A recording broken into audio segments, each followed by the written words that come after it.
So normally the door closes from the button here,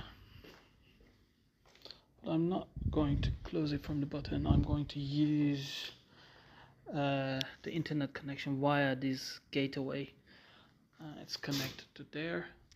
From this internet connection from the gateway, I will close the door. Let's close. Google Home. Here is the button. So let's say close. Now I'll enter the PIN.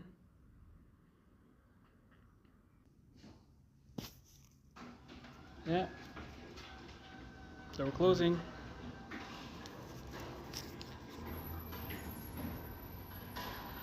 And also, what you can do is, so from this button, I can turn and off the light. Turn off the light. Something went wrong. Yep. Turn off.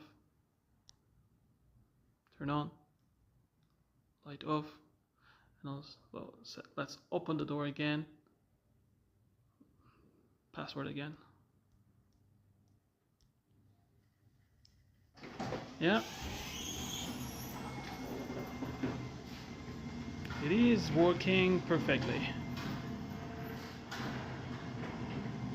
So now let's fix this thing to a proper location.